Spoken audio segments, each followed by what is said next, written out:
آپ نے 2 لیڈرشپ کی قربانیاں دی، بڑی بات ہے، واحد پارٹی ہے جس نے اپنے لیڈرشپ کی قربانی دی، لیکن اب آپ کیا کر رہے ہیں؟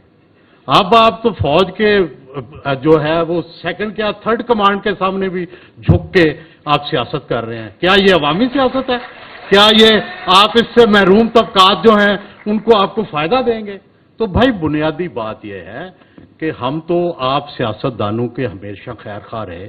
میں نے اپنی زندگی بھر کسی سیاستدان پر کبھی الزام نہیں لگایا، کبھی کوئی اس کا سکینڈل نہیں کیا، کیونکہ میں سیاستدانوں کی عزت کرتا ہوں۔ لیکن سیاسی جماعتوں کا کیا یہی کردار ہونا چاہیے ہمارے معاشرے میں؟ کیا یہی جمہوری کردار ہے؟ ہرگز نہیں۔ مظہر عباس اور میں اس کو نہیں مانتے اور ہم نہیں مانیں گے۔ Thank you very much.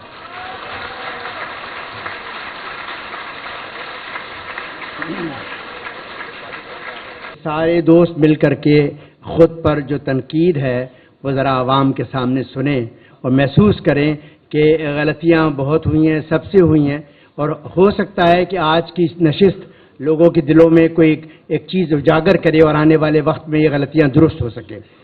اب میں درخواست کروں گا، اچھا میرا جو شہر ہے کراچی شہر اس معاملے میں بڑا، جسے میں کہنا چاہیے ایک بڑا زبردست شہر رہا ہے کہ اس میں بہت سارے لوگوں نے بےمانیاں کی، فراڈ کیے، لیکن ہمارے ہاں جو بلدیاتی سیاست ہوئی، میئرشپ ہوئی، میرے خیال میں اب تک کراچی میں آنے والے جتنے میئر ہیں، میرا نہیں خیال کہ کسی پر کوئی کرپشن کے الزامات لگے ہوں، کسی نے اس شہر کو تباہ کیا ہو، چاہے عبدالستار افغانی صاحب ہوں، چاہے ہمارے فہیم الزمان صاحب ہوں، چاہے ہمارے جو ہے وہ فاروق ستار صاحب ہوں، چاہے جتنے بھی ہمارے ہاں میئرشپ ہوتی رہی، لوگ آتے رہے، اب تک میں سمجھتا ہوں اس سلسلے میں ایک بہت شاندار کردار رہا ہے۔ اور اب میں ایک ایسے ہی زبردست وائبرنٹ ہمارے جو لیڈر ہیں اس شہر کراچی کے، میں ان کو بلانے جا رہا ہوں تاکہ میں ان کے لیے ایک شعر پڑھنا چاہتا ہوں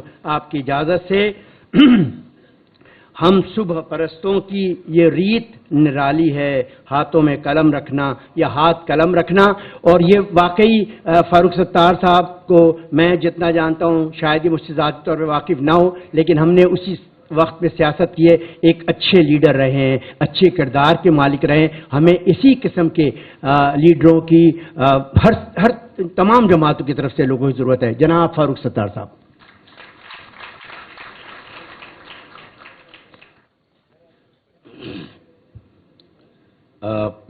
میرے محترم مظہر عباس بھائی اور سیاسی اکابرین اور سہیل وڑائی صاحب اور میرے اینکر جو ہیں اکرم دورانی صاحب، قائم خانی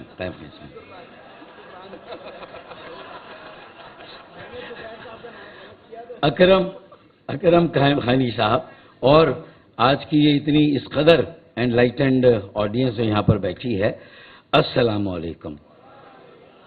اچھا، اگر اکرم قائم خانی صاحب نے میرے لیے یہاں جو الفاظ ادا کیے، اگر یہ 2015 میں خدا نخواستہ ادا کرتے تو بھی شاید اس کے ساتھ یہ اعلان ہوتا کہ اگلے دن جو ہے وہ جو وسعت اللہ خان نے کہا۔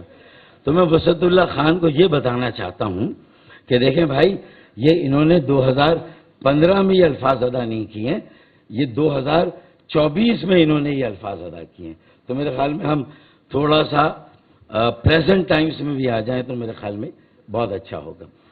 اچھا، اور یہ بھی بڑا اچھا ہوا کہ سہیل وڑائی سے میرے بولنے کے بعد نہیں بولے، بلکہ مجھ سے پہلے بول لیے، اس لیے انہوں نے خود بخود ایک ہلکا ہاتھ رکھا مجھ پر۔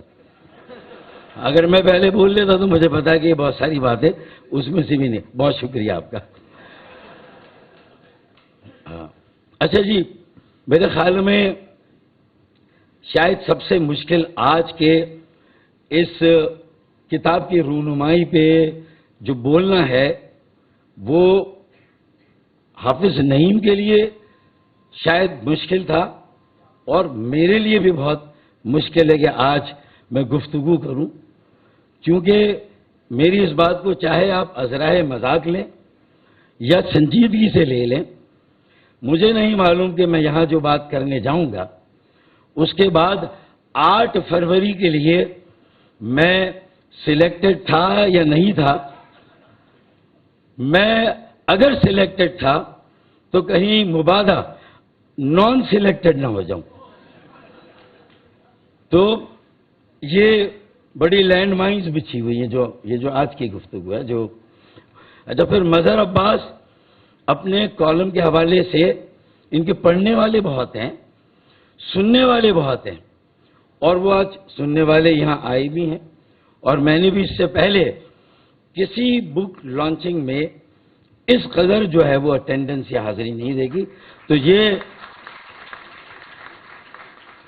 تو مجھے آپ کی صحافت پہ، کالم نویسی پہ، آپ کی لکھنے کی طاقت میں، اور اس طاقت کی بنیاد حق اور سچ پر مبنی ہے.